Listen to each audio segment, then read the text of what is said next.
to get into any building, you have to, besides like the where you eat food and like where classrooms are, you have to swipe your card to get in. So any dorm building, you have to swipe your card to get in. And this guy, so there's like the ramp and then the door and then the swipey thing, he's over here. So he like walks up the ramp, he swipes his card, and then he walks over to the door, like prepares himself, and he drops into a squat. Like his butt is on the ground basically, his feet are flat against the ground, and he drops. And then he opens the door, and then he just stands up and walks in. What was the point of that, sir? Sorry, it's Sunday again.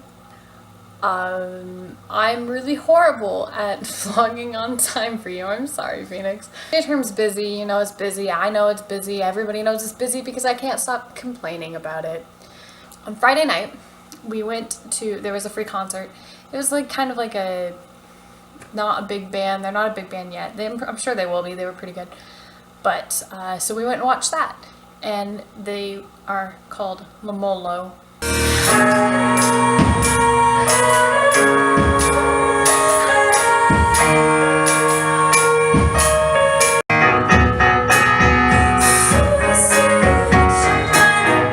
And I'll link them in the description because they were good and I liked them.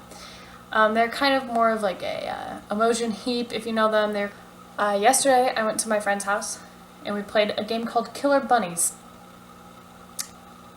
This game's crazy.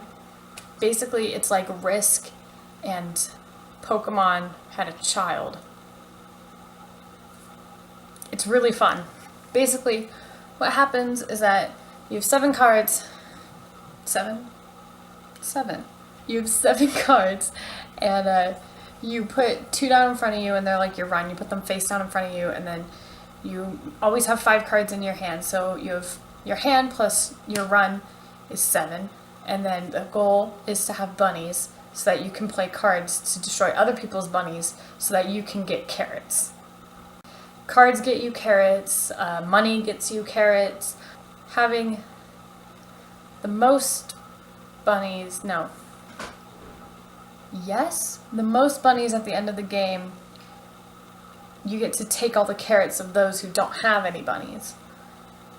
Yeah, it was strange, and I felt like a fool because I didn't know what was happening because it wasn't like thoroughly explained to me. It was explained to me, but not thoroughly. I didn't know like half the game, so I was like, I'm just gonna play the cards. Play the cards. But it was fun. I enjoyed it.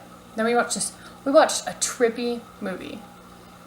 Basically, what happened was that there was an Earth, and then there was another Earth, and they were like opposites. So they were like, I'm gonna draw you a picture.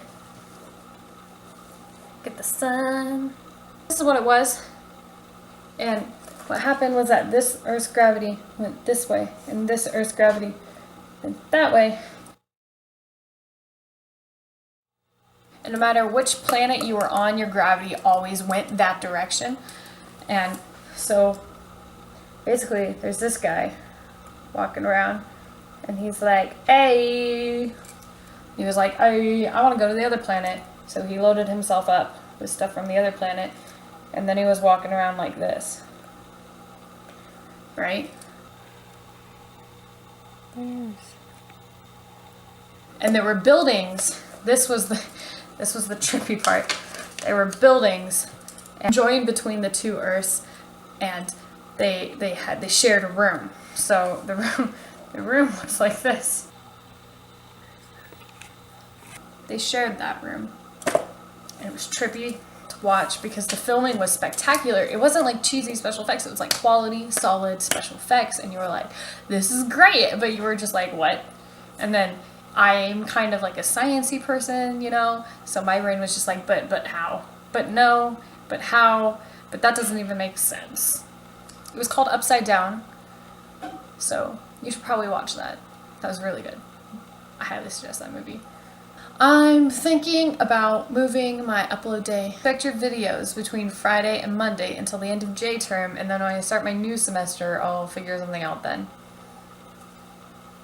Bye, Phoenix!